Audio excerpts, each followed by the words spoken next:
Tell me what you know about Shakespeare. Tell me what you think about Shakespeare. Please know that, like, yes, Shakespeare's my jam, but like I don't have any skin in the game. Like, you're not gonna hurt my feelings if you tell me that like Shakespeare's boring. And I'm gonna show you some things today that show you why and how Shakespeare is so relevant and why you're learning about this in 2019, you know? You know what? This is making me really excited to come to work tomorrow. Not that I'm generally like not excited to come to work, but I'm really excited to come to work tomorrow because of these.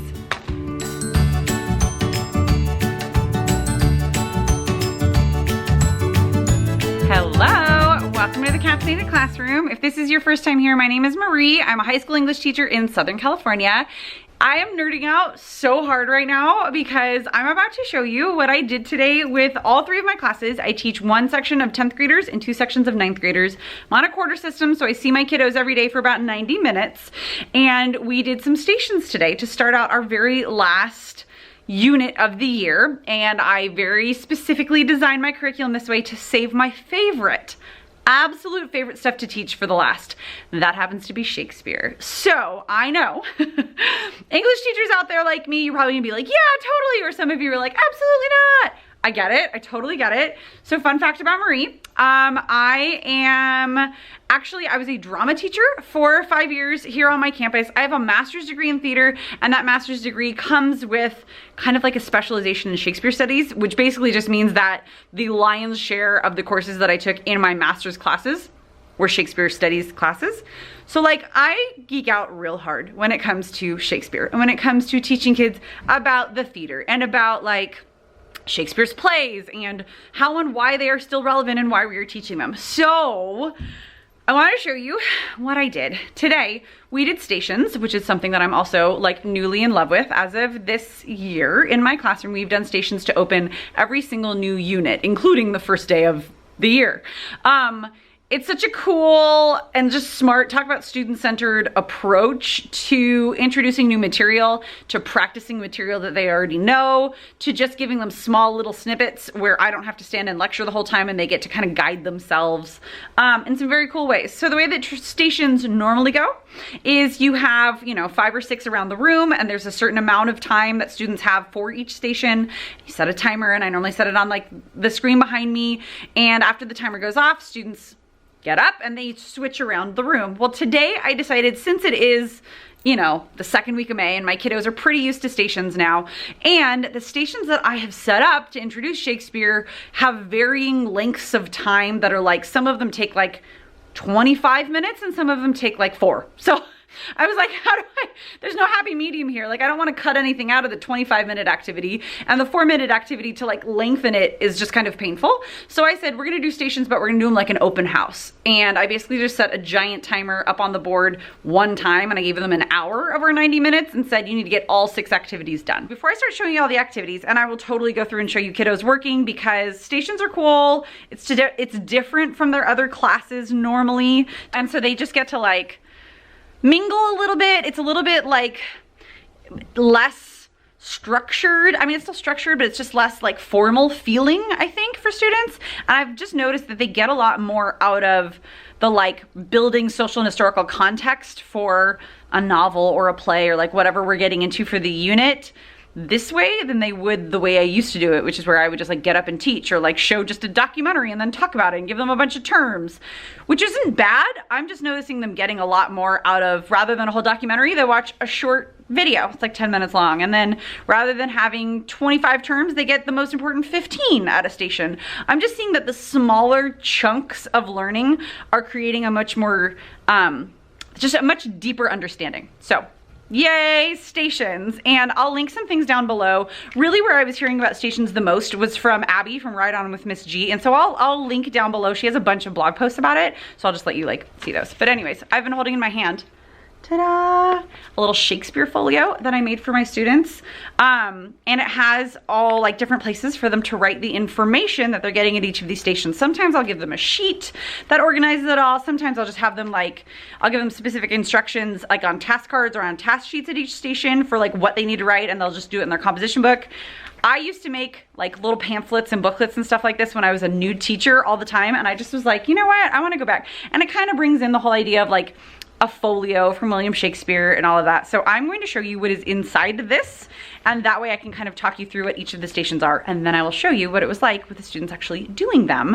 And then I don't know what's gonna come next, but I'm super excited. Have I mentioned that I'm geeking out really hard? Okay, so let's look at the folio. Every single student got one of these little folios. Hold on. So I'll tell you about this in a little bit, okay? But for now, like Masquerade back, like mask needs to go away. Okay. And it's space for them to just write whoever's folio. The thing that I like about stuff like this, where it gets kind of cutesy and like, yeah, it's kind of some prep that you have to do because I had to like run the copies and make sure that like the pages were all on the correct sides and like make sure that they're facing their correct pages and all of that. And I had to go through and fold and staple them. It just, that extra little bit of prep, first of all, got me really excited for this day beyond what I already was. And then also it's just something different. It kind of brings us back to like all the prep that elementary teachers do, that it's so different from the prep that high school teachers do. Yeah, I just liked the hands-on for me because it made me connect to this. Whereas I can teach Shakespeare with my eyes closed. I don't really have to think about it. And so sometimes I have to remind myself to connect and think about it through their eyes. This whole process of just prepping like 110 of these little folios got me really excited. Okay, so sorry, this is hard to do one-handed because it's all like really fresh paper. Okay, so on the first couple of pages, I have two different stations. One of the stations was Shakespeare's language, and I gave them a whole list of like, thou equals you, and then I like explained like, you know, you like direct or whatever, and then like the other one's like, I'm sorry, I'm like blanking right now. Gave them a whole bunch of different words with their old, like early modern English words with their contemporary English translations. And what my students had to do was figure out what were the pronouns and put the pronouns here, what were the verbs, put the verbs here, the prepositions, and then any other vocabulary. And it's basically like, you need to know this stuff in order to really understand Shakespeare. And I just had them work with it a little bit and put it into categories that they've been learning for, you know, most of their school careers. So that was kind of just like coming up with vocabulary in Shakespeare's language. Another one was the anatomy of a script. And I gave them, this is just a little chunk from the very opening of Romeo and Juliet. Yeah, so it's like the prologue and the opening scene where they have the whole rumble. And I had them label on here, like write a character name and then draw an arrow to where the character's name is, and then write, you know, line and write. So the actual task sheet had all of these different, target bag, sorry. All of these different terms that are the parts of a script, and then they had to copy down the term and point to what it is. So like the terms had a definition and they had to figure out where they go. This was a little bit actually challenging for some kiddos because I think they were trying to make it more difficult than it actually is. Just label the parts of a script. Because like 90% of my students have not held a script before, or like since their 5th grade pageant, you know? One of my stations was just finding out about daily life for the nobility and for commoners in Elizabethan England. And so I had them kind of like partner up and have one partner take notes on information about what a normal day was like for a person of nobility and then for a commoner, and then like split and switch their notes. This is going to come into play tomorrow with some activities that we are doing where they're going to have to synthesize and pretend that they are a person from this time period and speak from their knowledge of what their daily life is like as a noble person or as a peasant. So all of this information does not stop here. It's all testable and going to be used tomorrow for synthesis.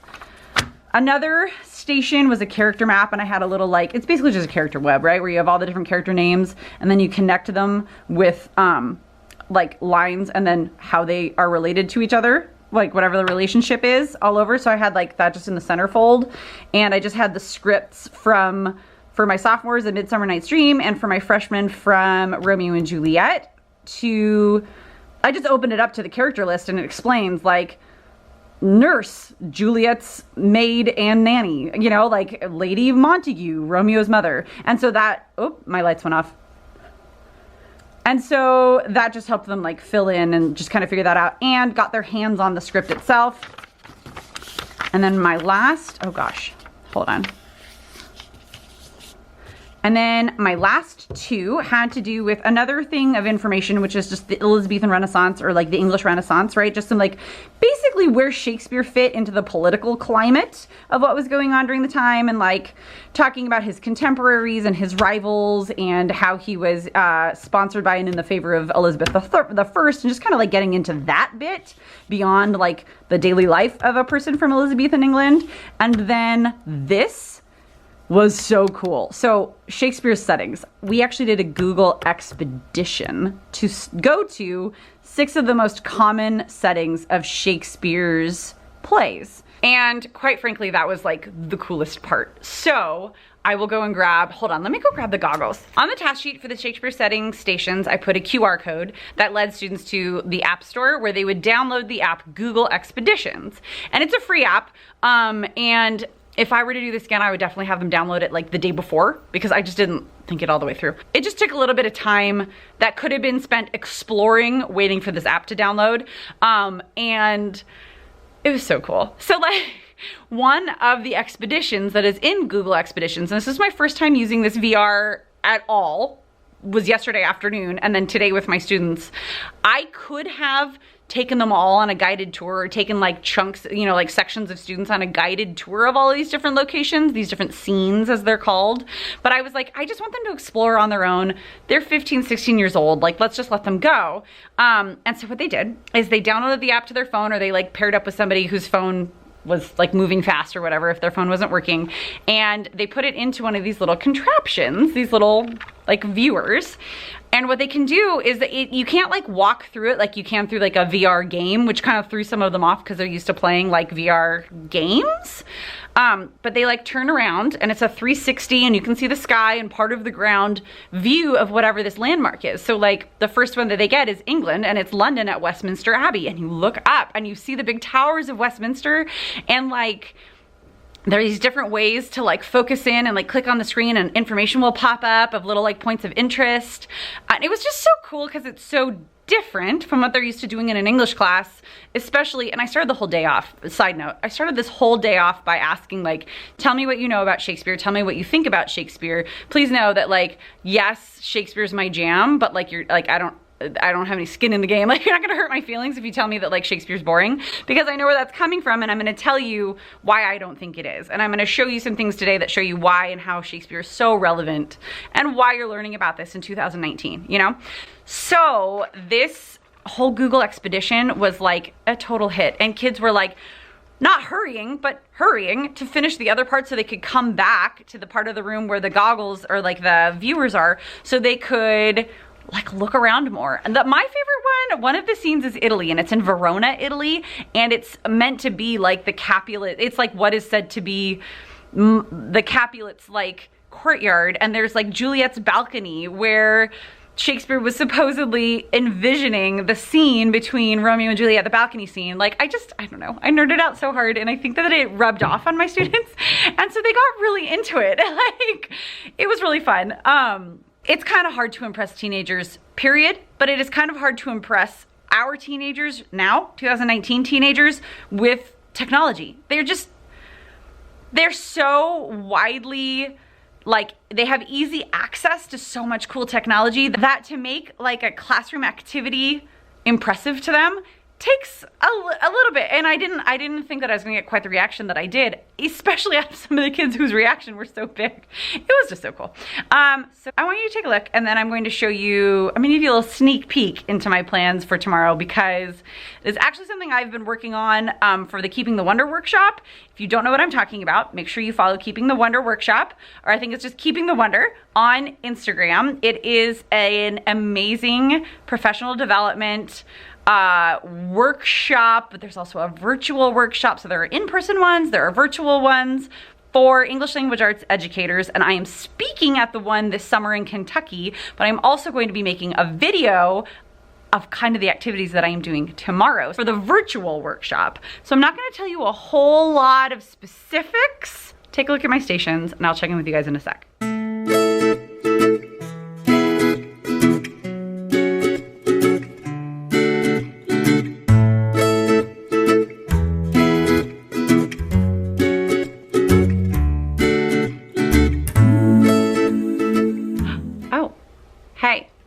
Back so soon?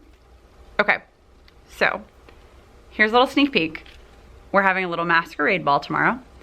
I also, I got 4 dozen of these, super cheap on Amazon. I want to say the grand total was like 20 bucks. Totally willing to spend that because you know what? This is making me really excited to come to work tomorrow. Not that I'm generally like not excited to come to work, but I'm really excited to come to work tomorrow because of these. I got those.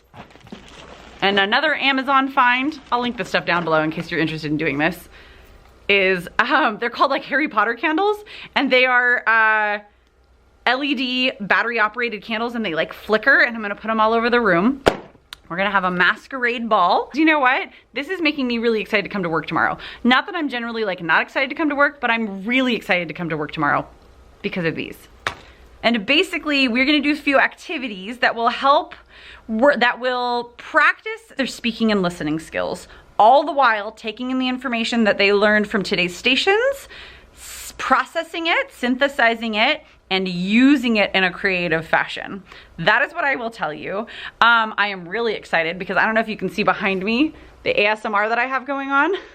It is a scene from Castle Black in Game of Thrones, and it's just like, you know, like an ambiance scene, and I'm super obsessed with it. Like, I love it. And I kind of wish Jon Snow would just like show up out of nowhere, but that might be me giving away too much information about myself. Anyways, so I need to set up my room now for said masquerade ball and dinner party tomorrow. I will show you the whole setup at the end. And then, yeah, I just can't wait. I love this stuff. God, I'm such a spaz. Some of you watching must be like, okay, can you really be this excited about this many things? Yes. Yes, it's called the caffeinated classroom. I always have coffee. It makes me very excited. And that's just kind of the person I am. I'm just like actually showing you my personality here. None of this is really put on. Okay, I'm gonna get back to it. So I haven't done my room transformation just yet because I ended up for the rest of my prep period chit-chatting with a few colleagues and like showing them some of the Google Expedition and like cool VR stuff, because I had sent out like an all staff email like, hey, I'm trying something new if you want to come and do it, and if you've ever done it before, can you come and give me some pointers, like come see it in action, I'm just going for it. But I had to go pick up my daughter, I had to pick up Eloise really fast, and I just want you to see, like, I have all the lights off. She was so excited to come and be my helper, but this is the scene that we're currently dealing with. She just conked out in the car, and now I'm gonna start moving all of this furniture as quietly as I can around her so as not to disturb the sleeping, sweet little girl who gets really mad when she gets woken up. So I'm gonna start moving furniture and just like really hope that I don't wake her up because she is so sweet until she gets woken up, and then she's angry. Oh my God, I love her so much. Okay, here I go.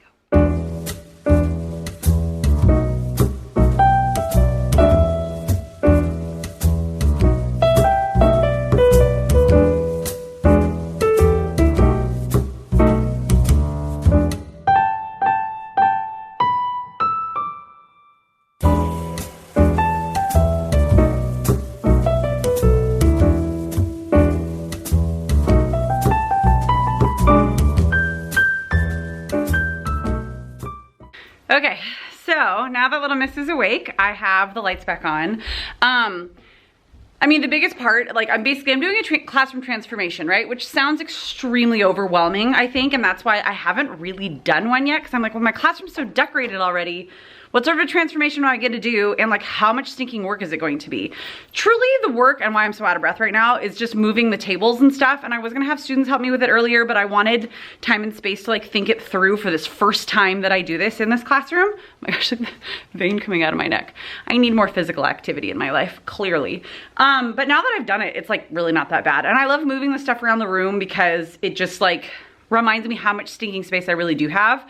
And so you just saw me vacuuming, right? Reason number 500,042 why I'm rethinking my couch for next year is that like, even kiddos with the best intentions, I'm not even gonna say just kids, adults. Oh, the top fell. I'll get it. Human beings with the best intentions still drop food when they eat, even though the classroom rule is please just stand at the door. There's even a little like microwave cart out there you can use as a counter. Eat from the doorway if you need to eat, and then come in you know, kids have lunch in here if they have like club meetings and stuff like that. So I just need to like not have the couch because so much disgusting food goes underneath the couch, and like assignments that kids swear they were never seeing by the couch, and they all get eaten by the floor underneath the couch. Hence me vacuuming for the 3rd day in a row in this classroom. But I digress. Yeah, I'm rethinking the couch for next year. So like stay tuned for a revamped flexible seating series this summer. Yeah. I have 6 6-seater tables, which granted, one of my classes I do have, I mean, well, multiple classes I have, oh, I need to rethink this. I have multiple classes with more than 36 students, as in one with 40. So they're all gonna be set up for an activity that I will be presenting on. Actually, it's something I used to do in drama, and I've translated it for my English language arts class, and it is going to be my presentation for the Keeping the Wonder workshop. So if you are going to the actual live workshop in Kentucky this summer, I'm so excited. Get excited because you're gonna see how to do this. And then if you are not able, I would highly suggest that you go to keepingthewonder.com and check out the virtual workshop, because in addition to like presenting live, all of us who are presenting, including the 4 original gals who started Keeping the Wonder, everybody is making videos for the virtual workshop, which you can attend in your jammies. I mean, I guess you could probably attend the normal one in your jammies, but like that would be a choice, right? Yeah, so I am going to finish putting out seating here. I'm probably gonna take little Miss home, who is happily drawing on my little personal whiteboards right now. And then I will probably come back tonight and just, I have like some random tablecloths and like little like candle holders that I'm gonna put around, and that's it. Like my whole classroom transformation is going to be moving tables and chairs and putting out linens like that. But it changes it enough, and then I'll have like a video on in the background to like set the scene and some music. Doesn't take a whole lot. So make sure that you are following me on Instagram, because if you're not, you're gonna miss some of this stuff. I like doing these kinds of things. I will bid you guys adieu right here. I'm so sweaty from moving all those tables. Thank you so much for watching. Like I said before, check out in the description box down below. If you just subscribe to my newsletter on my blog, you will be getting the whole entire stations lesson plan that I did with my students for free in your inbox. And subscribe if you haven't done already, and I'll see you guys next time. Bye.